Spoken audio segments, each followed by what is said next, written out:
got 3 of us. It's Okay. me. Hi. Hi.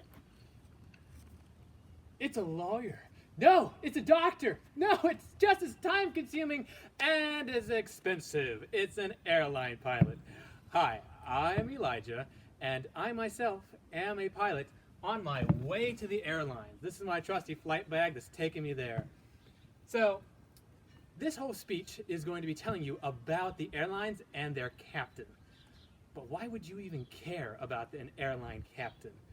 Well, it's because you fly with them. It is one of the safest ways to travel, but yet you don't know much of how your captain got to where he is. So it'd be nice for you to have some peace of mind and heart to be able to go forth and ride in there with confidence. So first, let's talk about the captain's work and pay. So according to the Bureau of Labor and Statistics, the captain works about 75 hours a month flying, which sounds pretty cozy to me. But then he works about an additional 150 hours performing other duties. Some of his duties consist of checking the manifest and making sure there's enough fuel on board to get you where you're going. I wouldn't want to run out of fuel. Sounds like a bad day to me. So, as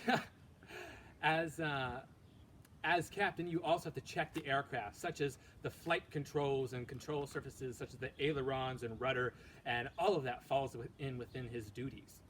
But a man with such work and need to be responsible, how much does that man get paid? Well, according to the same Bureau of Labor and Statistics, the median pay in 2018 was about $117,000. Wow, sounds like a cushy job to me. But let's talk more about how he gets to that point and why he's trustworthy.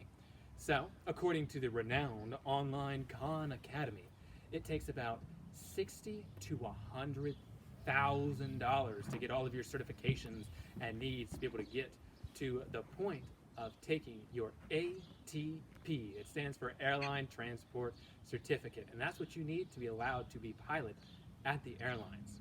Well, according to the ATP Flight School, it's an easy 7 steps to get to the airlines. First, get your pilot's license, your instrument rating next, followed by your commercial rating. Get your flight instructor, add a multi-rating, fly a small 1,500 flight hours, and nail that job with the airlines.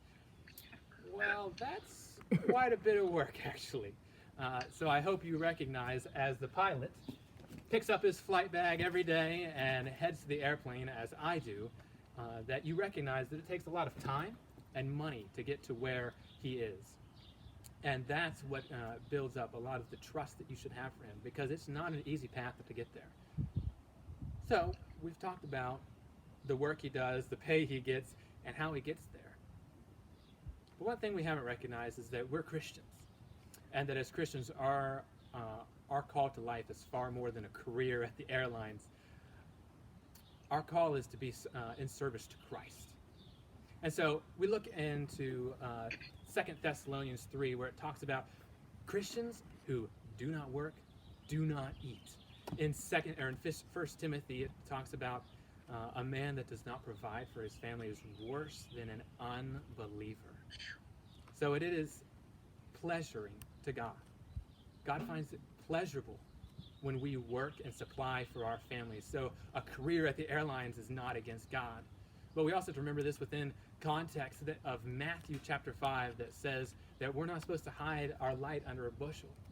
That we, as Christians, having the light of Christ in our hearts, are called to go forth and present that gospel to everyone, even at our work, no matter you're an airline pilot, a trash truck driver, or even a dentist. So, with that being said, I hope that you'll go forth and know that it took a lot of work to get to the airlines, and that it's going to take a lot of work for me to do so. But as Christians, it's a pleasurable life service to serve God. And that's it. Yay! Good job. Thank you.